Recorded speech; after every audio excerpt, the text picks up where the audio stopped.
My name is Cassandra Wilson, but everyone calls me Cassie. I am 34 years old, and last Tuesday my entire life changed when I checked my lottery ticket and discovered I had won $47 million. My hands shook as I stared at those 6 numbers that matched perfectly.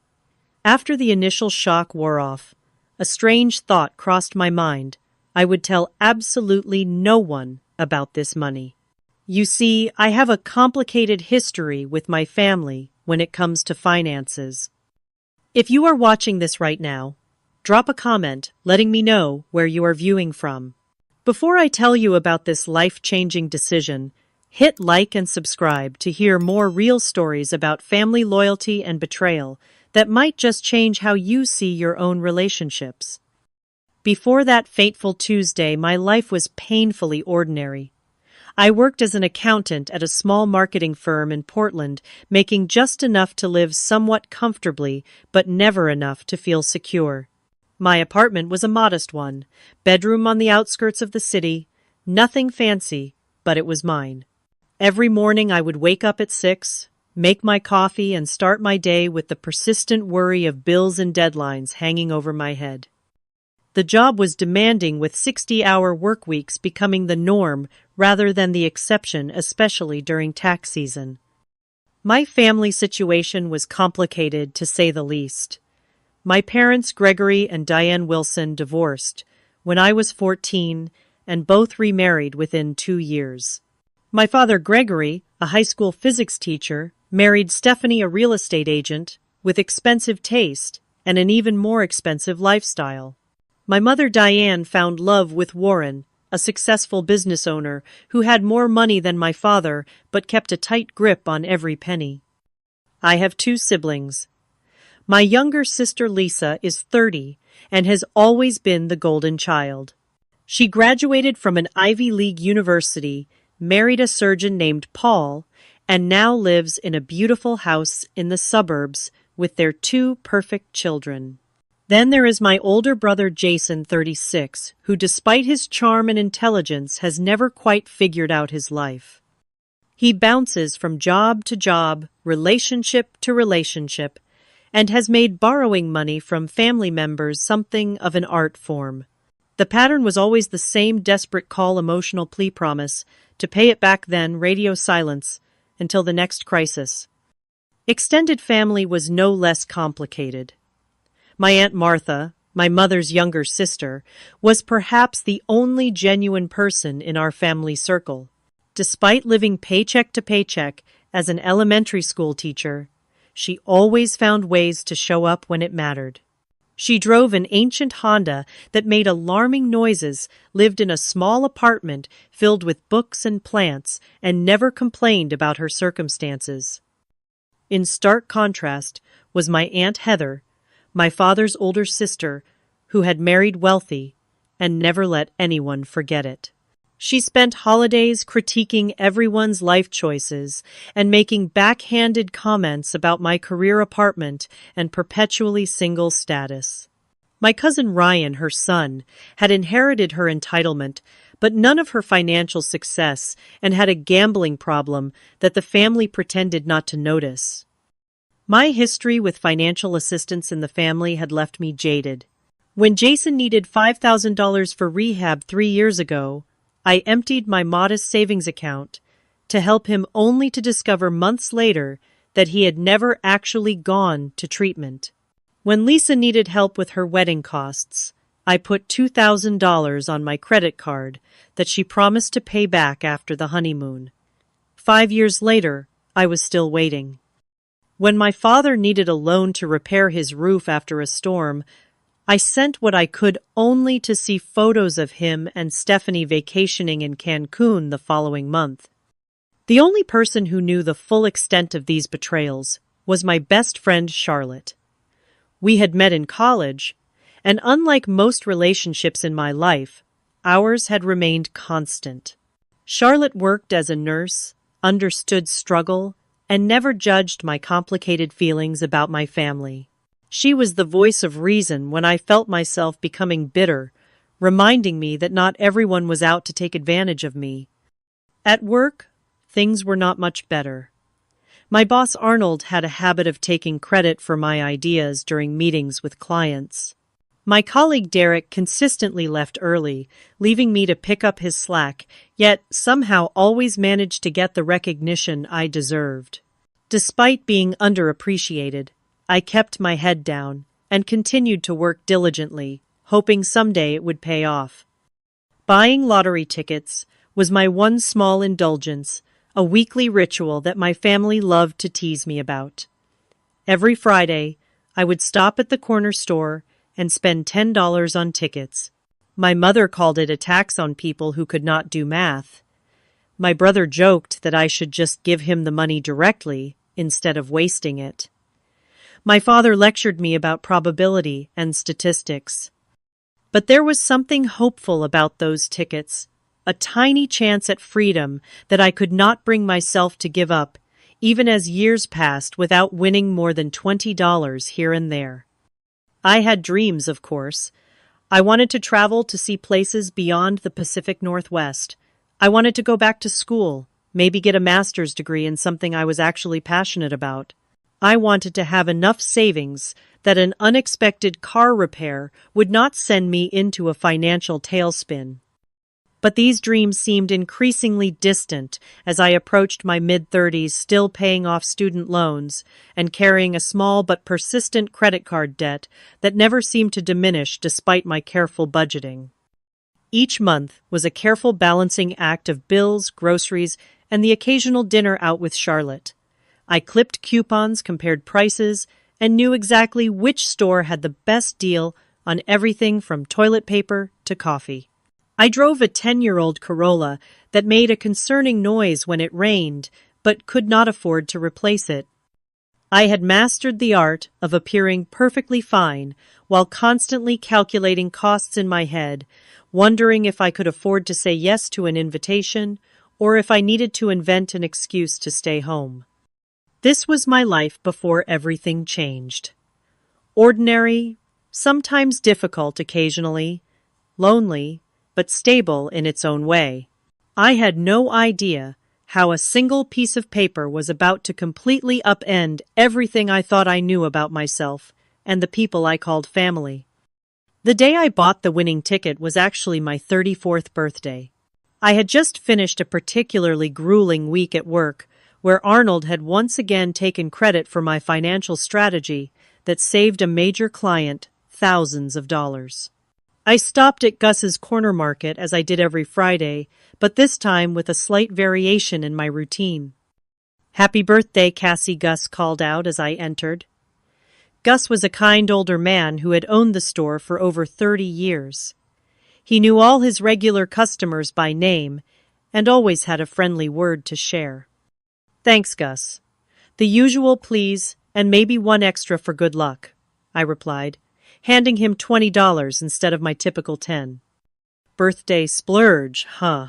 Maybe today is your lucky day," he said with a wink as he handed me my tickets. Instead of my usual quick pick, I decided on a whim to choose my own numbers. I selected my birth month and day 3 and 16, my mother's birthday 12, my father's birthday 21, Martha's birthday 9, and Charlotte's birthday 30. 6 numbers that represented the most important people in my life, even those who had disappointed me. That evening, I ordered takeout from my favorite Thai restaurant, opened a bottle of wine Charlotte had given me as a birthday gift, and settled in for a quiet night alone. The lottery drawing was at 8 p.m. But I barely paid attention as I scrolled through social media, seeing posts from acquaintances enjoying far more exciting birthday celebrations than mine. At 8:30, I remembered the tickets and lazily picked up my phone to check the numbers, expecting nothing as usual. The first number matched. 3. I smiled slightly. The second matched. 16. My heart rate picked up just a bit. Third number, 12. Fourth, 21. By now my palms were sweating. Fifth number, 9. I was holding my breath. Sixth and final number, 30. I stared at my phone for what felt like an eternity. This could not be right. I must have read something wrong. I checked again and again. I turned on the television and rewound to the live drawing. I watched as each of my numbers appeared on the screen one after another. My hands shook so badly, I dropped the remote. "No way," I whispered to the empty apartment. "No way." According to the lottery website, I was the sole winner of $47 million. After taxes, it would be somewhere around $28 million. An unfathomable sum for someone who had been excited earlier that day about a 10% off coupon for laundry detergent. I did not sleep at all that night. Instead, I spent hours researching lottery winners online. What I found was disturbing. Stories of winners whose lives fell apart after their windfall. Families torn apart by greed. Friends and distant relatives appearing out of nowhere with sob stories and outstretched hands. Winners who were bankrupt within 5 years, more miserable than before they had won. One article called "The Lottery, the Quickest Path to Losing Everything You Care About." As the sun rose, I made my decision. I would claim the money, but I would tell no one. Not my parents, not my siblings, not even Charlotte, at least not right away. I needed time to process this, to make a plan to understand what this money would mean for my life before everyone else tried to tell me what to do with it.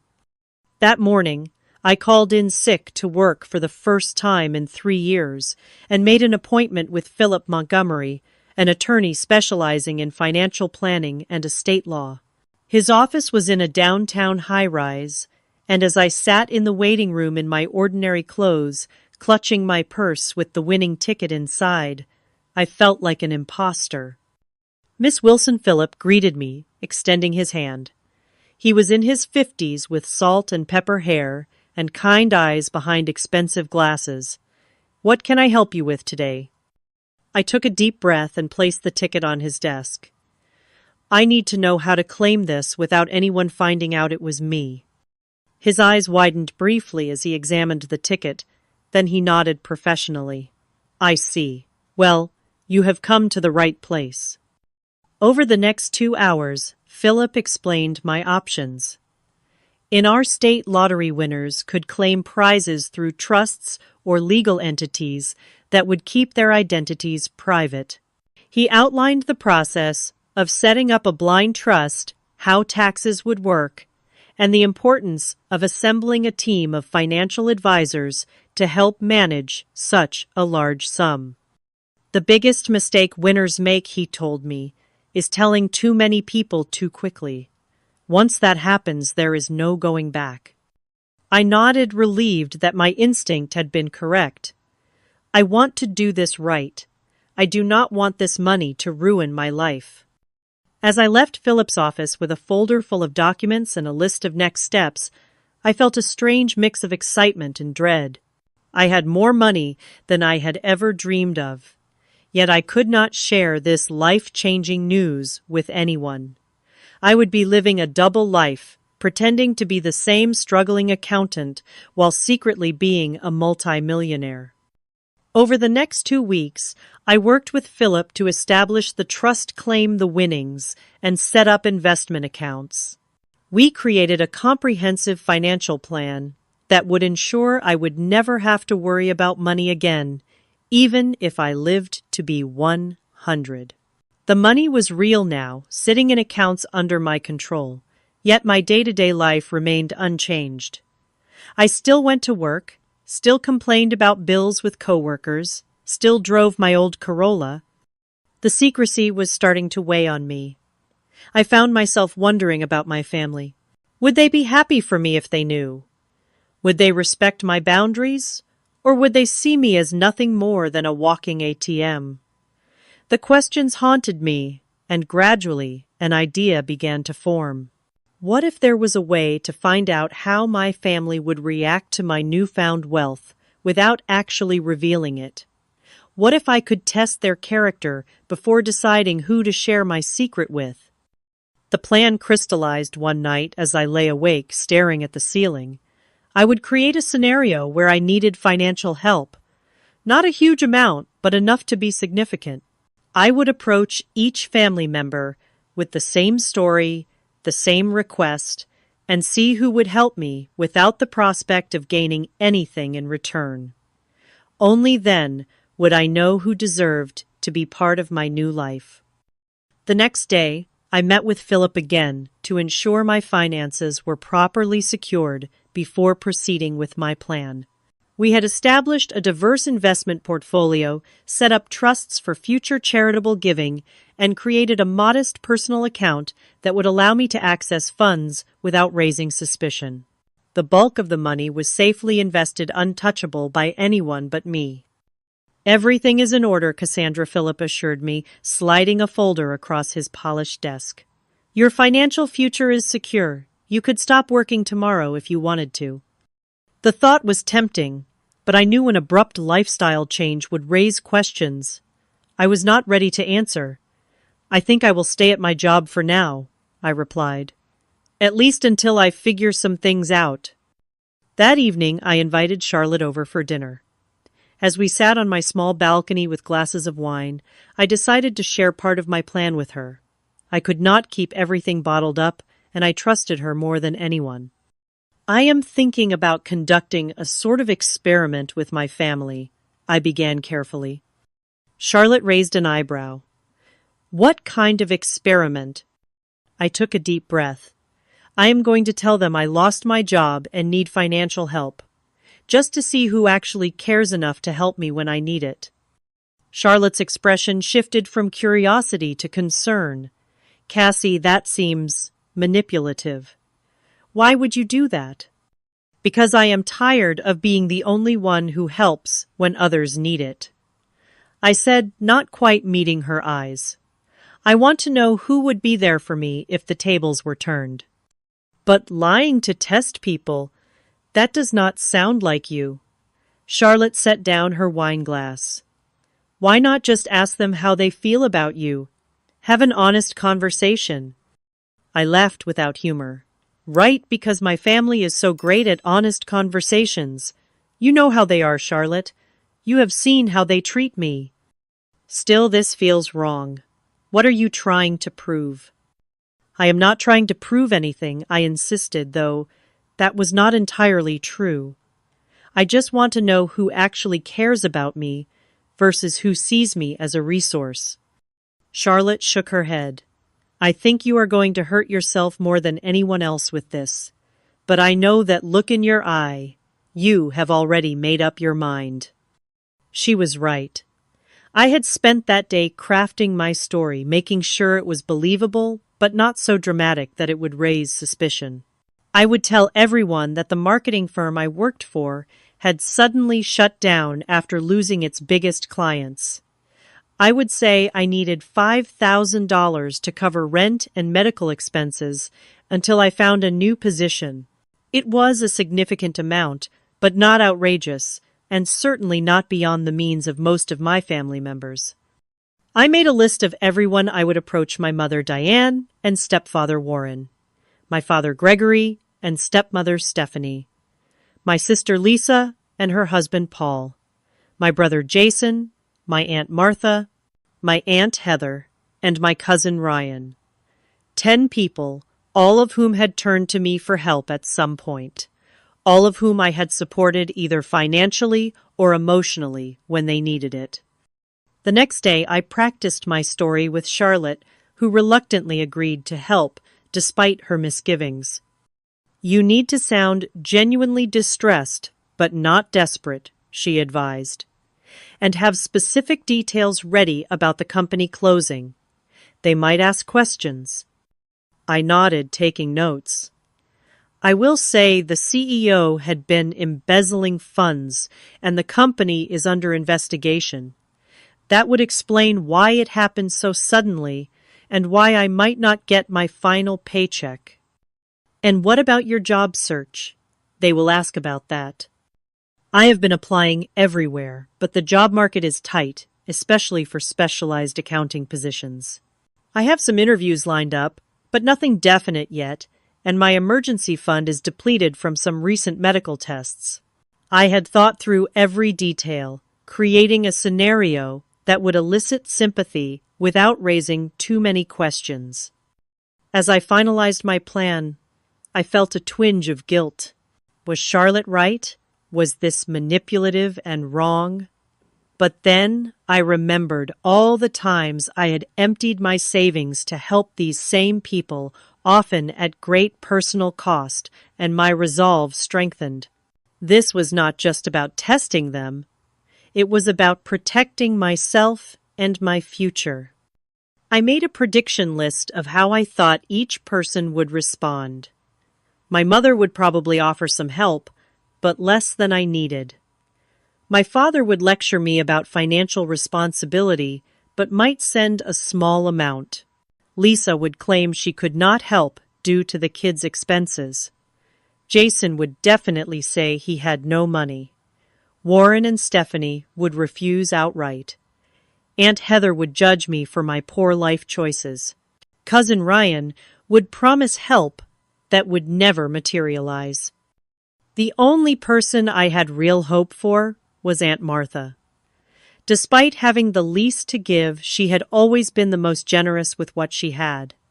But even with her, I tried to keep my expectations low. $5,000 was a lot of money for a public school teacher living alone. The plan was set. Over the next week, I would reach out to each family member individually, tell them the same story, and see who stepped up. Only then would I decide who deserved to know about my lottery win. Only then would I know who truly cared about me beyond what I could do for them. With a mix of anticipation and dread, I picked up my phone and made the first call. It was time to find out who my real family was. I decided to call my mother first. Diane had always prided herself on being a nurturing parent, frequently reminding us how she had sacrificed her own dreams to raise her children. If anyone would help, I thought it would be her. My hands trembled slightly as I dialed her number. She answered on the third ring, sounding distracted. "Hi, Mom," I said, intentionally, making my voice sound strained. "Cassie, is everything okay? You sound upset?" I launched into my prepared story, telling her about the company suddenly closing the lost wages and my precarious financial situation. As I spoke, I could hear her breathing change, growing more concerned with each detail. "Oh, honey, that is terrible," she said when I finished. "Have you applied for unemployment? What about your emergency fund?" I explained that unemployment would take weeks to process and that my emergency fund had been depleted by recent medical tests for some concerning symptoms. I did not specify what the symptoms were, allowing her imagination to fill in the blanks. "I hate to ask this, Mom, but I need help. About $5,000 to cover rent and medical bills until I can find something new. I promise I will pay you back as soon as I can." There was a long pause on the other end of the line. "Oh, Cassie, you know Warren and I just put a down payment on the lake house. We are pretty cash poor right now." Her voice took on a slightly defensive tone. "Have you asked your father, or Lisa Paul makes good money at the hospital?" I was hoping to avoid asking Dad, I said truthfully. "And Lisa has the kids and their private school tuition." "Well, let me talk to Warren and see what we can do," she said finally. "But I cannot promise anything. You know how tight he is with money, especially when it comes to, well, you know." I did know. Warren had never considered me his responsibility, making it clear from the beginning that his money was for my mother and any children they might have had together. They never did. "Sure, Mom. Just let me know as soon as you can. The rent is due next week." "I will, honey. And I am so sorry about your job. These things always work out for the best, though. Maybe this is a sign you should look at changing careers to something more stable." After hanging up, I noted her response in a journal I had started for this purpose. She had expressed concern, but immediately looked for ways to pass the responsibility to someone else. She had not outright refused, but I suspected her conversation with Warren would conveniently result in them being unable to help. The next day, I met my father Gregory for coffee. I chose a public place, thinking he might be less likely to react negatively in such a setting. "You look tired," was his greeting as I sat down across from him. I gave him a weak smile and launched into my story. His face remained impassive as I spoke, occasionally nodding or frowning at certain details. When I finished, by asking for help with the $5,000, he leaned back in his chair and crossed his arms. "Cassandra, I have always taught you about financial responsibility," he began, slipping into his teacher voice. "This is exactly why I told you to keep 6 months of expenses saved at all times. What happened to that plan?" "Life happened, Dad," I replied, trying to keep the frustration out of my voice. "Medical bills, car repairs. Not everyone can afford to set aside that much money." He sighed heavily. "And now you expect others to bail you out. What about your spending habits? Do you really need that apartment in that neighborhood? What about your cable subscription and those streaming services?" For the next 20 minutes, he lectured me about financial planning, the job market, and the importance of living below one's means. Not once did he offer any actual help. "I would love to help you, Cassie, but Stephanie and I are focusing on our retirement right now. We cannot afford to dip into those funds. It would be financially irresponsible." He patted my hand patronizingly. "This will be a good learning experience for you. Sometimes we need to hit rock bottom before we make necessary changes." I nodded, fighting back tears that were only partly for show. Even expecting this response, it hurt, to hear him dismiss my needs so easily. My sister Lisa was next. I drove to her beautiful suburban home on a Saturday afternoon. Her husband Paul was golfing, giving us privacy to talk. "Cassie, what a surprise!" she exclaimed when she opened the door. "The kids are at their swimming lessons. Come in." Her house was immaculate, with expensive furniture and framed professional family photos on every wall. As we sat in her gourmet kitchen, sipping lattes from her commercial-grade espresso machine, I told her about my situation. "Oh my God, that is awful," she gasped, reaching across the granite island to squeeze my hand. "I cannot believe they would just close like that. Poor you." Her sympathy seemed genuine, and for a moment I felt hopeful. Then I mentioned needing to borrow $5,000. "Oh," she said, her expression shifting slightly. "Well, this is actually not a great time. We just bought the new Audi last month, and the kids' tuition was due. Plus, we are redoing the master bathroom." She glanced around nervously. "Paul handles most of our finances, and he is really strict about our budget." "I understand," I said quietly. "I would not ask if I was not desperate." I know," she said quickly. "Let me talk to Paul and see what we can do. Maybe we can help with a smaller amount. Or maybe you could move in with us temporarily. The guest room is being used for storage right now, but we could clear it out."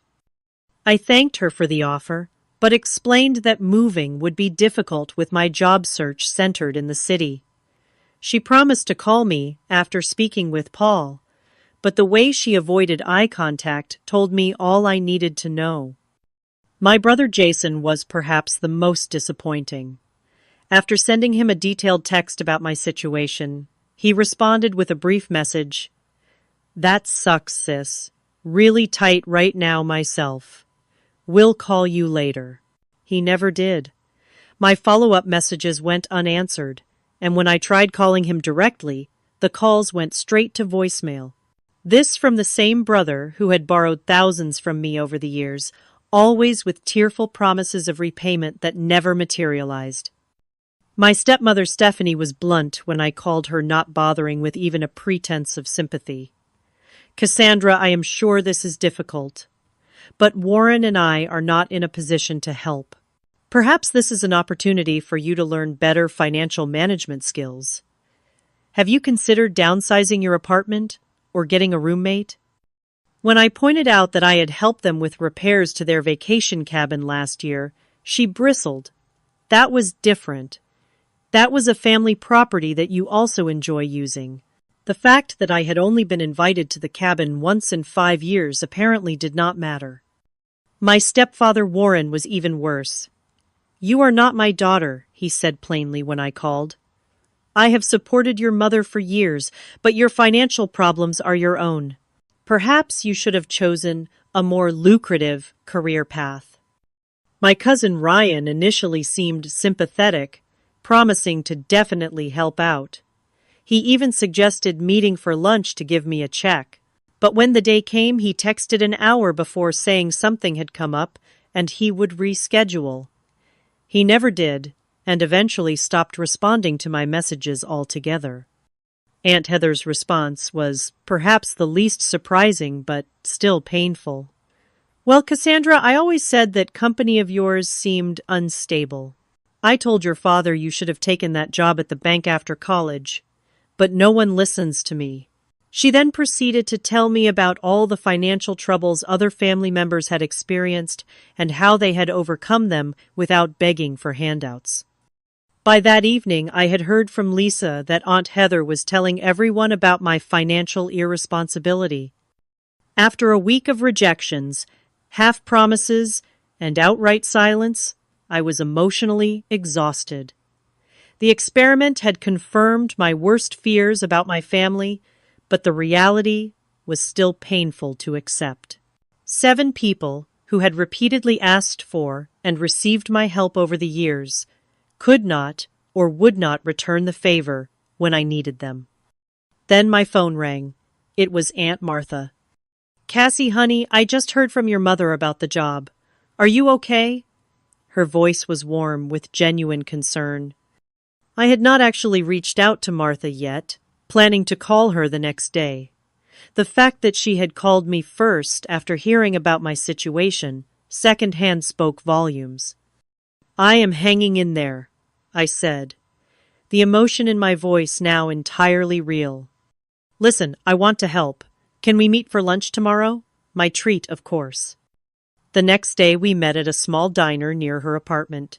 Martha looked exactly as she always did, her silver-streaked hair pulled back in a simple ponytail, wearing jeans and a cardigan with mismatched buttons. She hugged me tightly before we sat down. I am so sorry about your job, sweetheart. That company never deserved you anyway. As we ate, she asked thoughtful questions about my job search and offered to reach out to some former colleagues who had connections in the business world. Then, after our plates had been cleared, she reached into her purse and pulled out an envelope. I want you to take this, she said, sliding it across the table.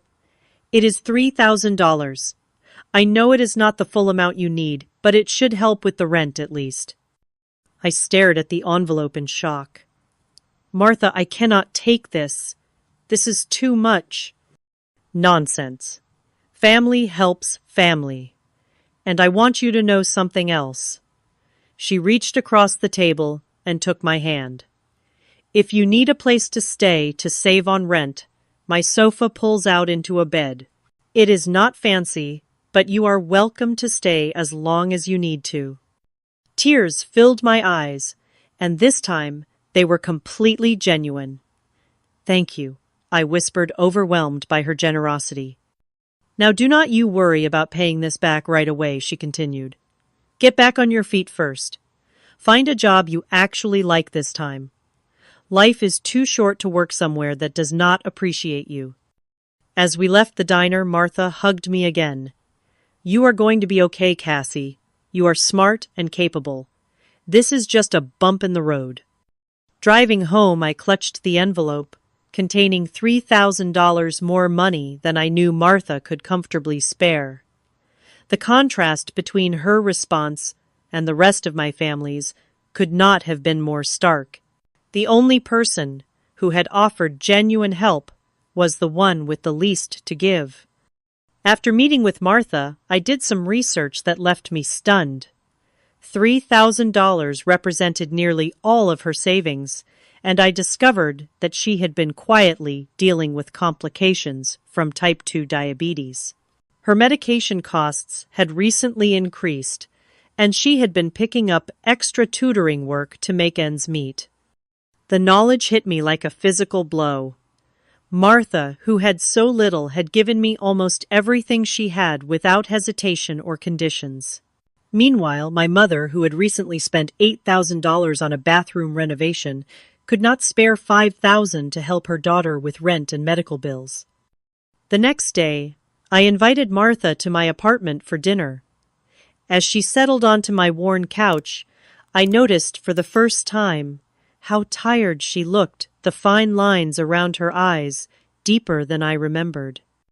"Martha, I need to tell you something." I began, setting a cup of tea in front of her. "I have not been completely honest with you."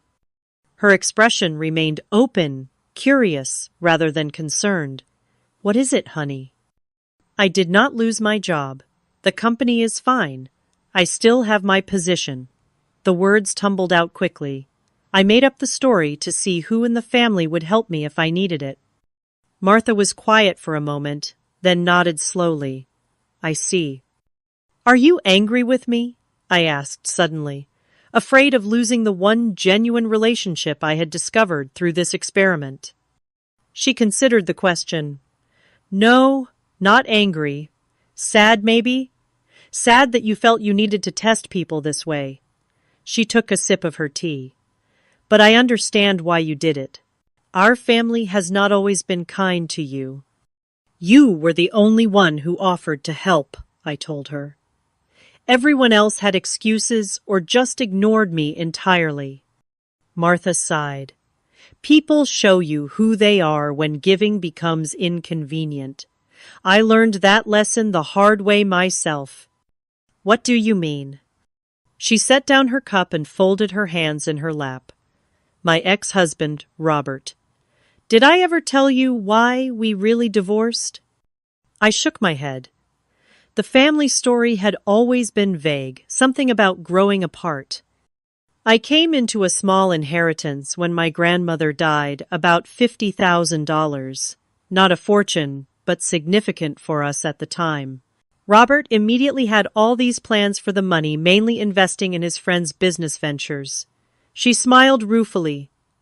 "I wanted to save it for our future, maybe buy a small house eventually. We fought about it for months." "What happened?" "One day I discovered he had forged my signature and withdrawn most of the money. By the time I found out it was gone, invested in a restaurant that failed within a year." She shook her head at the memory. "When I confronted him, do you know what he said? That it was our money, not just mine, and he had as much right to it as I did, as if my name on the inheritance meant nothing." I was shocked. I had no idea. The family preferred the growing apart story, less messy.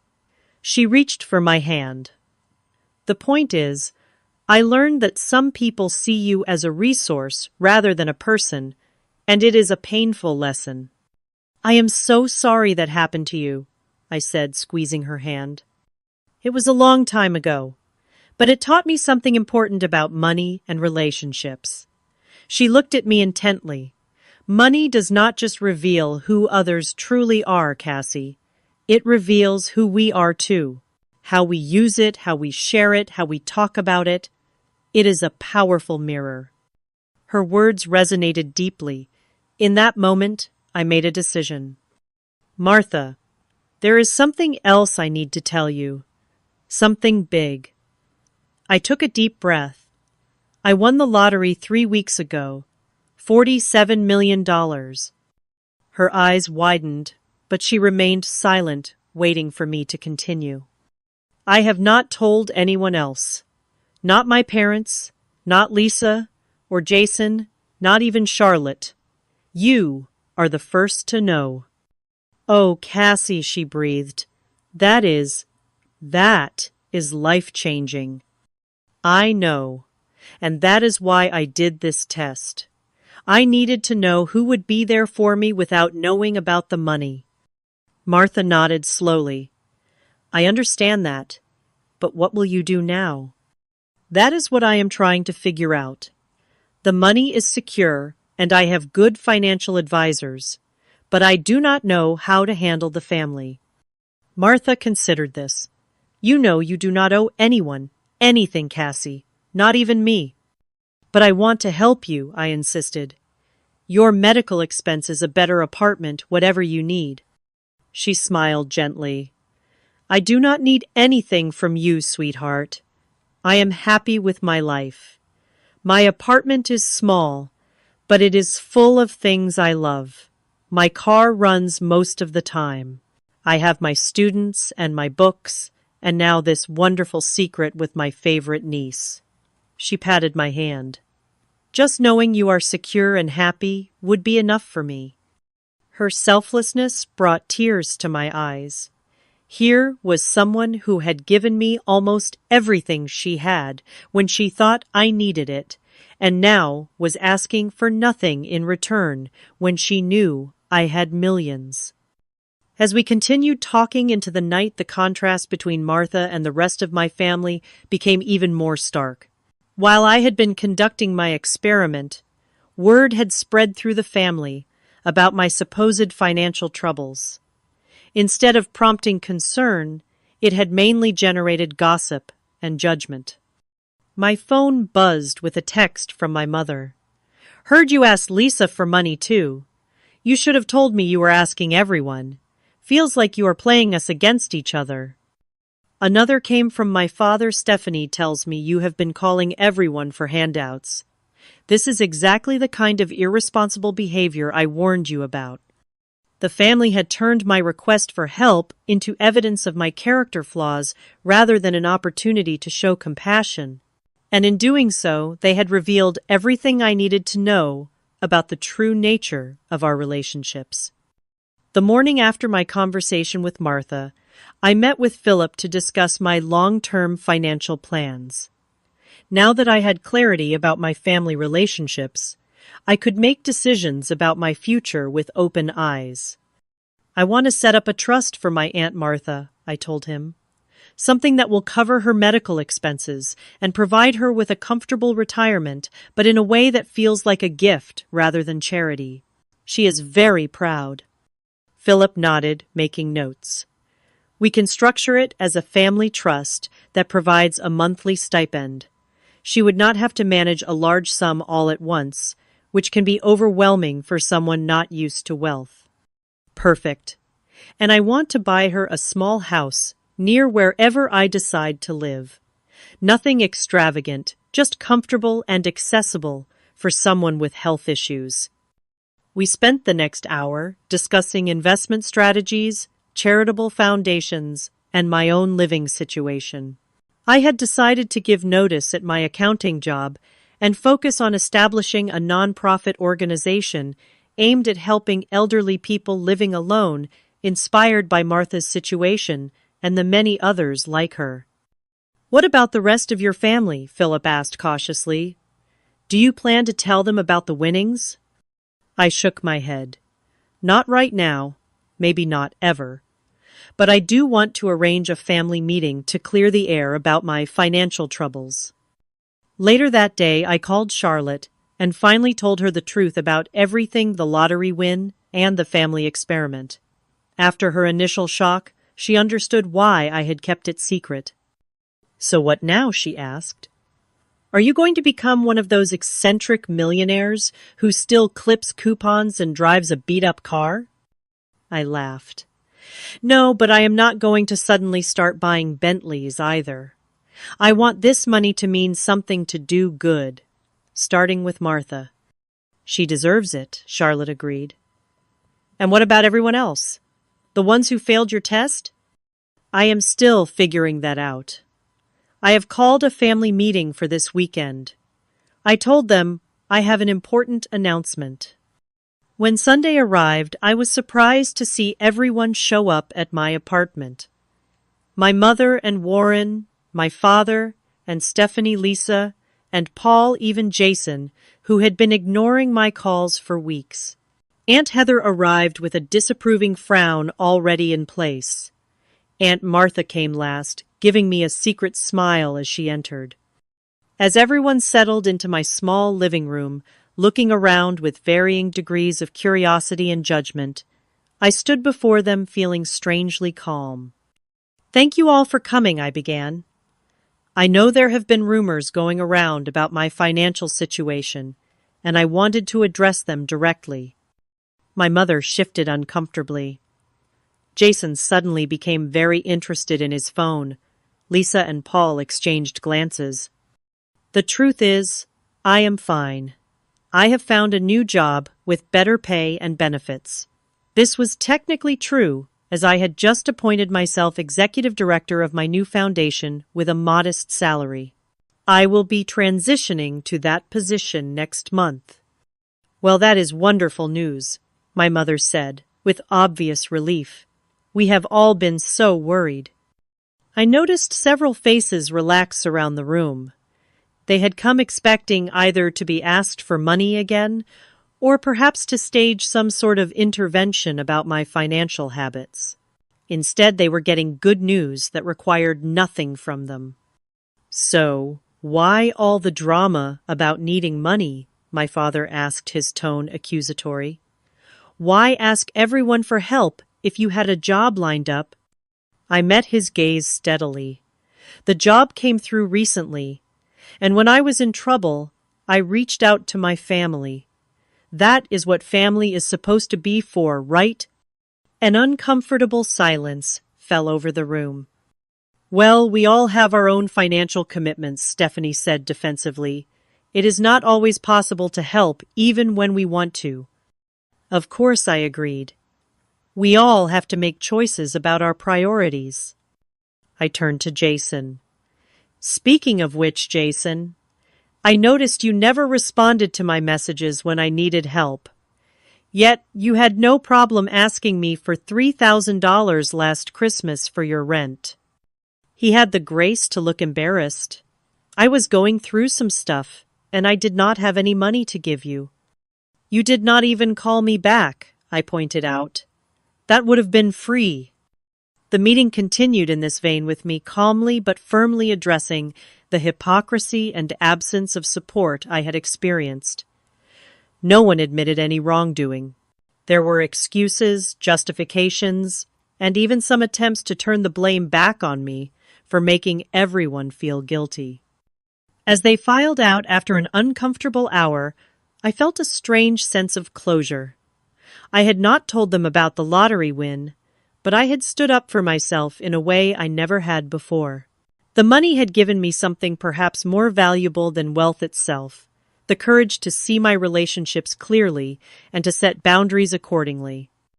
Martha stayed behind after everyone left, helping me clean up the coffee cups and plates. "You did well," she said quietly. "That could not have been easy." "It was actually easier than I expected," I replied. For the first time, I was not afraid of disappointing them, because I realized their opinion of me was never based on who I really am. Martha smiled. "That is a powerful realization. So what happens next?" "Next," I said, "we start looking at houses. For both of us." 1 year later, my life was unrecognizable from the day I had first discovered those matching lottery numbers. I had moved into a beautiful but modest home in a quiet neighborhood with a garden that brought me joy each morning.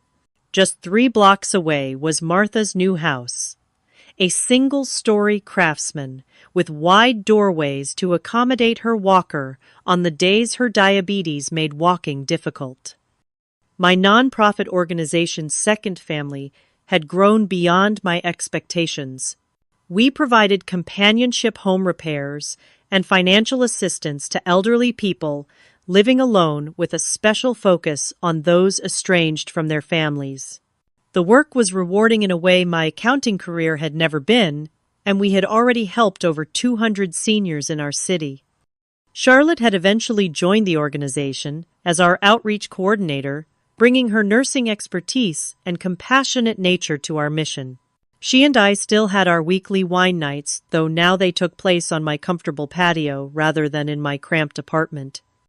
My relationship with my family had shifted into something more distant, but also more honest. I maintained occasional contact with most of them, polite birthday calls and holiday gatherings, but the pretense of closeness had fallen away.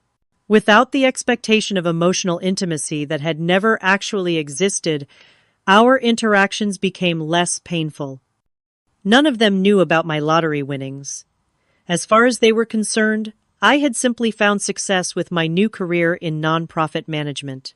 They seemed to accept this explanation without much curiosity about the details, which told me everything I needed to know about their interest in my life. There had been moments of temptation to reveal the truth, particularly when Jason called asking for money for a new business venture, or when Lisa complained about the cost of her kitchen renovation. But each time I remembered the silence when I had needed help, and the choice became clear.